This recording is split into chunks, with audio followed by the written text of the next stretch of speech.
Hello friends, welcome to drama speller. तो अब तक हमने देखा दा के बारे में बहुत ही खराब बातें चारों ओर फैल रहा था। नाई जब इंक्वायरी किया तो उसे पता चला ये सब तो उसी के बहन की किया धारा है। तो वो घर आके उसे पूछता है, तुम मेरे वाइफ को क्यों बदनाम कर रहे हो? तो नुआन बोलती है, अगर वो बदनाम नहीं होगी तो सभी मुझे बदनाम करेंगे। तू क्या चाहता है, तेरे माँ की बदनामी हो? तो मैं अभी रिपोर्टर को कॉल करके बोल देती हूँ दा मेरी वजह से मरी है, और फोन करने लगती है। फिर से नाई अपने माँ के आगे झुक जाता है, बोलता है, माँ प्लीज कॉल मत करो, मैं ऐसा कुछ नहीं चाहता, लेकिन दा के फैमिली ऐसे बात सुन के क्या बीतेगी उन पे? ये मेरी वार्निंग समझो या रिक्वेस्ट, दोबारा ऐसा कुछ न्यूज मत फैलाना। और वहाँ से चला जाता है। वो चले जाने के बाद नुआन अपने बेटी को गाली करने लगती है, अरे बेवकूफ, अगर तू कुछ कर रही है तो सुरा क्यों छोड़ती है? दूसरे दिन मंदिर में दा के लिए लास्ट सेरेमनी चल रही थी। वहाँ नुआन और नाड़े आके झूठा हमदर्दी दिखाते हैं, जिसके वजह से लोग फिर से दा के बारे में बातें करने लग जाते हैं। पा और नीट को ये सब पसंद नहीं आता, फिर भी वो दोनों चुप रहते हैं। पा दा की बातें याद करके बोलती है, मैं कभी भी तुम्हारे बच्चे को मुझसे अलग नहीं करूंगी। फिर नीट और दा बहुत रोते हैं। फिर दा की अंतिम संस्कार किया जाता है। दूसरे सीन में पा नाई को अकेले में बोलती है, पापा और मैं निक को अपने पास रखेंगे। नाई बोलता है, नहीं, वो मेरा बच्चा है, मेरे पास वो रहेगा। दा बोलती है, अच्छा, तो कल अगर तुम्हारे माँ तुम्हें फोर्स करेगी और तुम दोबारा शादी कर लोगे, तब मेरे बच्चे का क्या होगा? नाई बोलता है, ऐसा कुछ नहीं होगा। पा बोलती है, मुझे तुम पे ट्रस्ट नहीं है, तुम तो पहले ये भी बोले थे मेरे बहन को अच्छे से रखोगे, अब देखो वो जल रही है। नाई बोलता है, अच्छा तो बोलो, मैं ऐसा क्या करूँ जो तुम्हें मुझ पे भरोसा होगा? दा बोलती है, एक काम कर सकते हो, तुम मुझसे शादी कर लो। यहाँ से सीन रात को शिफ्ट होता है, जहाँ नाई अपने घर जाता है तो देखता है वहाँ डिनर चल रहा था और वहाँ लीता और उसके पापा आए थे। नुआन अपने बेटे को लीता के पास बैठने को बोलती है और ये भी बोलती है, मैं लीता को सॉरी बोलने के लिए आज डिनर पे इनवाइट की हूँ। लीता बोलती है, छोड़ो ना आंटी उसे, वो एक एक्सीडेंट था। वहाँ पे नाड़े लीता की तारीफ करती है, ये भी बोलती है, तुम जिससे शादी करोगी वो किस्मत वाला होगा। नुआन भी लीता की तारीफ करती है। तभी नाई सोचता है दा के बारे में। दा बोली थी, तुम मुझे बाद में हाँ कि ना बोल सकते हो, लेकिन मुझे खबर मिली है आज तुम्हारे माँ अपने होने वाली बहू को डिनर पे इनवाइट की है। तुम अब घर जाओ और खुद देख लो, फिर सोचना क्या करोगे। नाई को अब दा के बातें सही लगता है, इसलिए वो दूसरे दिन पा के साथ मैरिज ब्यूरो जाके शादी कर लेता है। पा तो ये मैरिज चाहती थी नुआन को उसकी औकात दिखाने के लिए, और अपने दीदी के लिए बदला भी तो लेनी थी उसे, इसलिए वो भी साइन कर लेती है। फिर नाई बाहर आके बोलता है, सुनो, तुम इस शादी के बारे में किसी को कुछ बोलना मत, मैं खुद आज रात माँ को सारी बातें बोल दूंगा। दा बोलती है, ठीक है, मैं नहीं बोलूंगी। नाई बोलता है, तुम कल सुबह निक को लेके हमारे घर आ जाना। चलो, मैं अब तुम्हें घर छोड़ देता हूँ।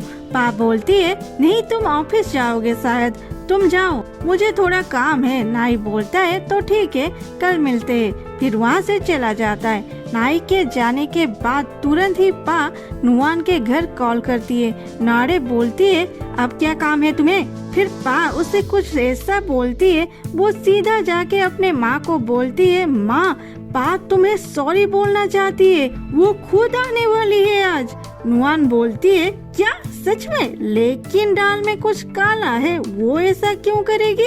तभी नुआन के सेक्रेटरी टॉम बोलता है, मैडम, पा अभी तो यूएस से स्टडी कंप्लीट करके आई है, उसे यहाँ जॉब भी तो करनी है, और आपके एग्नेस्ट रहेगी तो उसे कोई भी बड़ी कंपनी जॉब नहीं देगी, इसलिए वो ऐसा कर रही है। नुआन बोलती है, हाँ, ये हो सकता है। नाड़े बोलती है, मैंने तो पा की फोन कट करते ही रिपोर्टर को कॉल करके बुला ली है, जैसे ये सब न्यूज में आए और सभी दा को ही गलत समझे। ये सुन के नुआन खुश हो जाती है। इतने में नाड़े रुकी नहीं, वो नाई को भी फोन करके ये सब बोलती है और भी बोलती है, हम चाहते हैं तुम इसी वक्त घर आ जाओ, क्योंकि हम रिपोर्टर को घर बुलाए हैं। तुम अगर घर आ जाओगे, मॉम दा को मर्डर की है, ये रूमर्स पूरी तरह से मिट जाएगा। नाई ये सुन के सोचता है, मुझे तो पा अभी इस बारे में कुछ नहीं बोली थी, वो क्या करने वाली है। फिर बोलता है, भाई मुझे कुछ काम है। फिर पा को कॉल करता है, लेकिन पा रिसीव नहीं करती, तो वो तुरंत यू टर्न मार के घर के ओर जाने लगता है। इधर पा नुआन के घर आके देखती है, वहाँ तो रिपोर्टर के मेला लगा था। ये देख के पा खुश हो जाती है और बोलती है, वाह मेरे लिए तो और भी अच्छा है, ये लोग तो खुद के पैर में खुद ही कुल्हाड़ी मार रहे हैं। रिपोर्टर पा को देख के उसके पास आ जाते हैं। उधर नुआन और नाड़ी भी बाहर आ जाते हैं। नुआन के सेक्रेटरी टॉम बोलता है, हेलो एवरीवन, देखिए इतने सब होने के बावजूद दा की फैमिली हमारे साथ अभी भी अच्छे से रहते हैं। आप सभी को लगता है दा के मौत में हमारा हाथ है, इसलिए हम आज आप लोगों को बुलाए हैं। आपके सामने पा भी क्या सच है बोलेंगे। फिर बोलता है, बोलिए मिस पा। पा बोलती है, बीते बातों से क्या मतलब, अभी के बारे में बात करें। और नुआन को बोलती है, मुझे आपकी प्यार चाहिए, और उसे गुलदस्ता देती है। नुआन तो अच्छे से पोज देती है, रिपोर्टर भी पीक लेते हैं। फिर पा बोलती है, क्योंकि मैं तुम्हारी नई बहू हूँ। ये सुनते ही नाड़े चिल्लाने लगती है। पा उसे चुप कराते हुए मैरिज सर्टिफिकेट दिखाती है।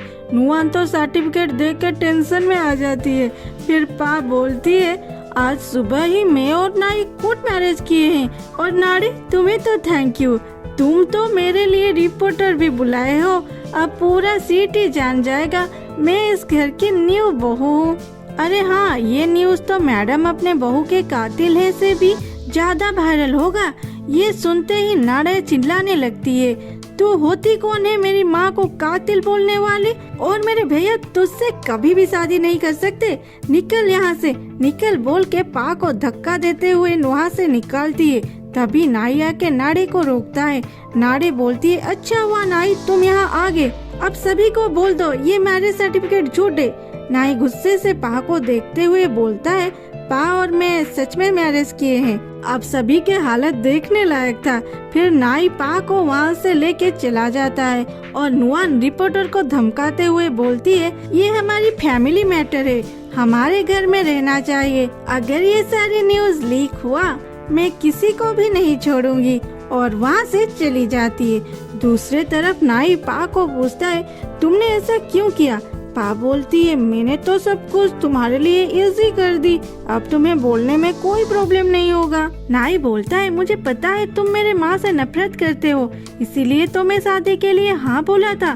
तुम यहाँ रहोगे तो तुम्हें पता चलेगी मेरी माँ कितनी अच्छी है, और निक की कस्टडी तुम मुझे दे दोगे।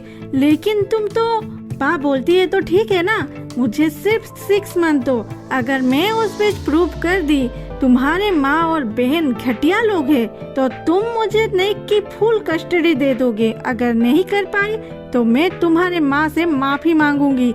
नाई बोलता है, ठीक है। तभी नाई को वो मोटी वाली मेड बोलती है, मैडम आपको बुला रहे हैं। नाई अंदर जाता है, लेकिन वो मेड पा को बोलती है, स्ट्रेंजर को घर में अलाउ नहीं है। पा बोलती है, देखो मैं स्ट्रेंजर कहाँ हूँ, मैं तो ऑफिशियली पत्नी हूँ तुम्हारे बॉस का, और अंदर जाती है। अंदर नुआन नाड़े को गाली कर रही थी, क्योंकि वो रिपोर्टर के सामने बुरी बर्ताव की। नाड़े बोलती है, मुझे क्यों बोल रहे हो, तुम्हारे लाडले बेटे को तो कुछ बोलो। लेकिन नुआन तो अपने बेटे से अच्छे से पेश आती है। एक्चुअली नुआन को किस तरह से डील करना चाहिए पता थी। वो बोलती है, बेटा तुम्हें पता तो है मैं तुमसे कितना प्यार करती हूँ, तुम मुझे सच सच बोलो, ऐसा क्या हो गया कि तुम उस पा से शादी कर लिए। पा चुपके से इनके बातें सुन रही थी। वो आके बोलती है, क्योंकि हम दोनों एक दूसरे से प्यार करते हैं। नाड़े बोलती है, प्यार कब हुआ। पा बोलती है, दा के फ्यूनरल के स्टार्टिंग से हम एक दूसरे को टाइम दे समझे तो प्यार हो गया। किसी किसी के साथ प्यार तो सिर्फ चंद मिनटों में भी हो जाती है। अगर और कुछ क्वेश्चन नहीं है तो हम दोनों चलते हैं, और वहाँ से नाई को लेके चली जाती है। मेड बोलती है, मैडम इस चुड़ैल ने जरूर कुछ ब्लैक मैजिक किए हमारे बॉस पे। नाड़े बोलती है, माँ ऐसा ही हुआ होगा। नुआन बोलती है, ना नाई ऐसा लड़का नहीं है कि उसे चंद मिनटों में किसी से प्यार हो जाए। जरूर वो दोनों कुछ छुपा रहे हैं। यहीं पे ये एपिसोड कंप्लीट होती है। फिर मिलते हैं अगले एपिसोड में। अगर पसंद आया तो जरूर कमेंट करना और सब्सक्राइब भी कर देना। Tata, bye bye, love you all, thanks for watching.